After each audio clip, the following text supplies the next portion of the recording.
요셉 이야기를 읽는 법 부제 천으로 바꾸자 이야기를 시작하겠습니다.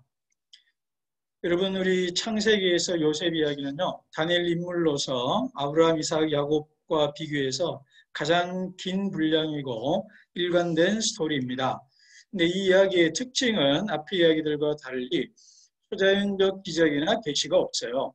그리고 하나님이 직접 나타나는 현현이라 그러죠. 에피파니, 하나님이 직접 나타나시지도 않고 기적이나 계시가 없이 하나님의 직접적인 응답과 만남 없이 이 땅에서 살아가는 한 사람의 이야기가 요셉의 이야기입니다. 이 이야기를 어떻게 읽으면 좋을까요? 저는 몇 가지 맥락을 있다고 봅니다. 첫 번째는 우리 창세기 맥락에서 읽어야 되고요. 그 다음에 이 이야기가 갖고 있는 국가적 차원, 그리고 가족과 개인의 차원, 그리고 맨 마지막으로는 하나님의 차원에서 읽어야 한다고 봅니다. 첫 번째, 창세기 맥락에서 읽자면 창세기 12장 1에서 13절의 관점으로 읽어야 합니다. 거기에 나온 것처럼 하나님의 백성들이 또 번성하여 가는 이야기이고요. 흥왕하는 이야기이고요. 이거는 노아 이야기나 창세기 1, 2, 3장에 나오는 하나님의 창조 언약의 맥락입니다. 그리고 또 하나는 이 아브라함의 가족들이 복을 받고 또 다른 사람에게 복이 되는 이야기로 읽을 수 있습니다. 그렇게 본다면 야곱의 이야기는 요셉의 이야기는 야곱에게 복이 되는 이야기이고요. 그리고 또한 애굽에게 복이 되는 이야기다라는 것입니다. 그러면서도 그 세상과 구별되는 하란 땅에 있는 아브라함을 불러내서 세상과 구별되는 대조 공동체로 만들려고 했던 하나님의 의도가 애국 공동체와의 관계 속에서 애국 안에서 애국과 구별되는 이야기로 읽을 수가 있습니다. 자, 그러면서 또한 이거는 차원이 국가적 차원이 있습니다. 요셉의 꿈을 꾸죠. 두 번, 그에 대한 형제들과 아버지 야곱의 반응이 바로 그 요셉의 꿈에 대한 해석입니다. 바로 왕이라는 겁니다. 네가 왕이 되고 우리를 다스리겠다는 거냐라는 해석과 반응을 하죠. 그렇다면 이 요셉 이야기는요, 정치적 차원, 국가적 차원, 왕의 이야기로 읽어야 한다라는 것입니다. 한 사람이 왕이 되어가는 이야기이고요. 그 이야기에는 자기 백성과 가족을 돌보는 것, 그리고 기근과 위기로부터 시련으로부터 보호하기, 그리고 가족과 공동체의 분열을 통합해가는 그런 왕이 어떤 이런 왕이다라는 것의 실제 샘플로서 요셉의 이야기를 읽을 수가 있고요. 네 번째, 제국에 구별되는 바로와 구별되는 꿈을 꾸지만 해석하지 못하고 해결하지 못하는 해석하지 못하고 해결하지 못하는 바로와 비견되는 왕의 이야기이고요. 또한 이것은 그런 제국과 국가와 정치에 있어서 하나님의 백성들의 리더가 과연 그런 제국과 국가와 어떤 관계를 맺어야 되느냐에 대한 하나의 롤 모델이 바로 요셉입니다. 그 후자가 바로 다니엘, 니에미야, 에스더의 모델입니다. 그러니까 이 세 사람은요, 요셉이 열어놓은 길을 따라서 좀 더 확장하고 풍성하게 하고 깊게 들어가는, 또는 자기들의 삶의 정황에서 요셉의 이야기를 재해석해서 살아낸 사람들이 바로 이 다니엘, 니에미야, 에스더라는 이 세 사람입니다. 다시 말하면 바벨론 강가에서 뉴비즈라는 공간에서 요셉의 이야기를 재해석해내고 재구축하고 재구성하고 재창조해낸 사람들이 이 세 사람이라는 거고요. 이 완성이 결국 예수님의 이야기겠죠. 그래서 요셉의 이야기는 예수님의 이야기랑 또 맞닿아 있고요. 또 한편으로는 이 다윗과 솔로몬과도 조금 연관이 있습니다. 자, 크게 국가라는 차원에서 봤다면, 그다음에 이제 가족이라는 글로 보겠습니다. 왜 그러냐면 창세기 37장이 시작할 때 야곱의 이야기다, 야곱 가족의 이야기다라고 하거든요. 족보가 나오면서. 그렇기 때문에 이것은 한 가족, 한 공동체, 그 거대한 국가와 제국의 차원에서 한 가족과 작은 공동체 이야기로 조금 포커스를 제한하고 좁혀서 볼 수가 있다는 겁니다.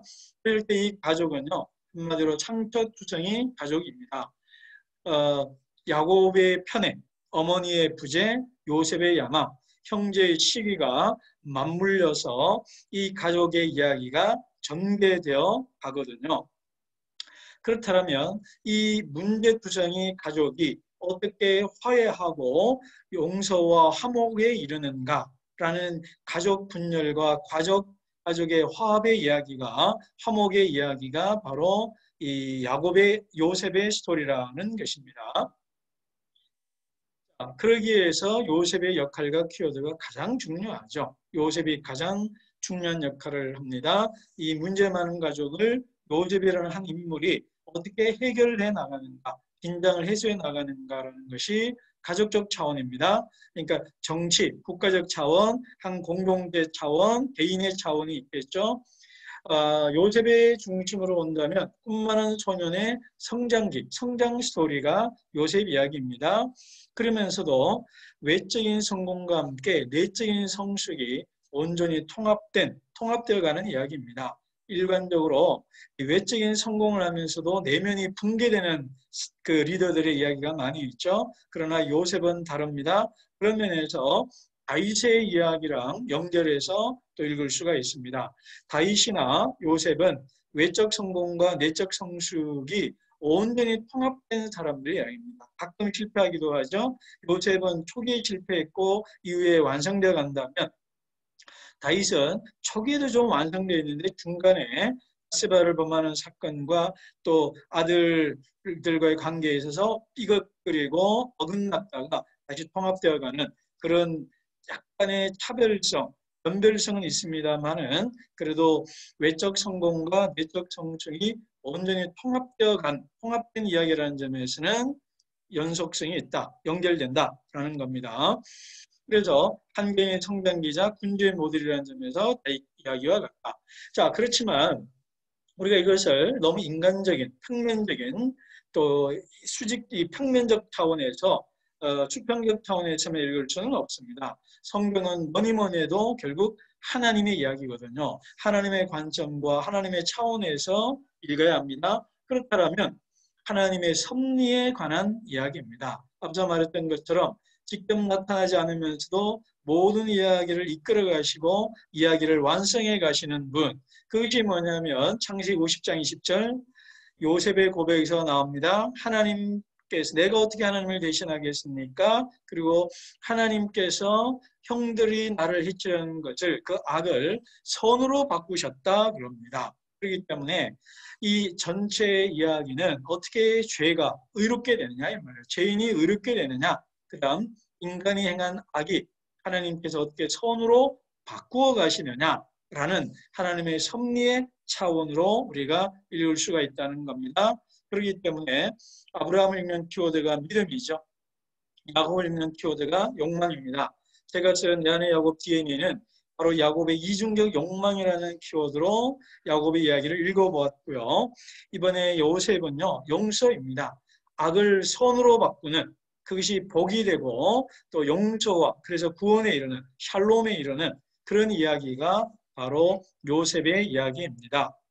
그래서 중요한 키워드가 용서가 될 것입니다. 자, 그러므로 내 삶의 죄와 악을 하나님과 함께 의와 선으로 바꾸라. 이것이 요셉 스토리가 우리에게 주는 궁극의 도전입니다. 그러므로 요셉의 이야기를 읽는 여러분이 요셉처럼 되기를 소망하고 바라고 또 바랍니다. 요셉의 이야기가 나의 이야기가 될 수 있기를 바랍니다. 여러분 삶의 죄와 악과 고통과 문제와 상표투성인 것들이 요셉의 이야기처럼 그것이 궁극적으로는 선이 되고 복이 되고 다른 사람에게 구원이 되는 이야기로 바꾸라라는 것입니다. 그 상처와 문제투성이에 빠져서 후적거리다가 내가 상처의 일부분이 되고 문제의 일부가 되고 고난의 고통을 주는 일부가 되는 것이 아니라 오히려 그것이 화목과 화해와 구원과 용서와 하나님의 이야기로 되는 것으로 바꾸어 가라라는 것입니다. 그랬을 때 내 이야기가 요셉의 이야기가 되게 하라라는 것입니다. 요셉의 이야기를 읽는 여러분이 요셉이 되기를 원하고요. 여러분의 삶에 고통과 악과 문제와 아픔이 선이 되고 복이 되는 그런 여러분의 삶이 되기를 주님의 이름으로 축복합니다.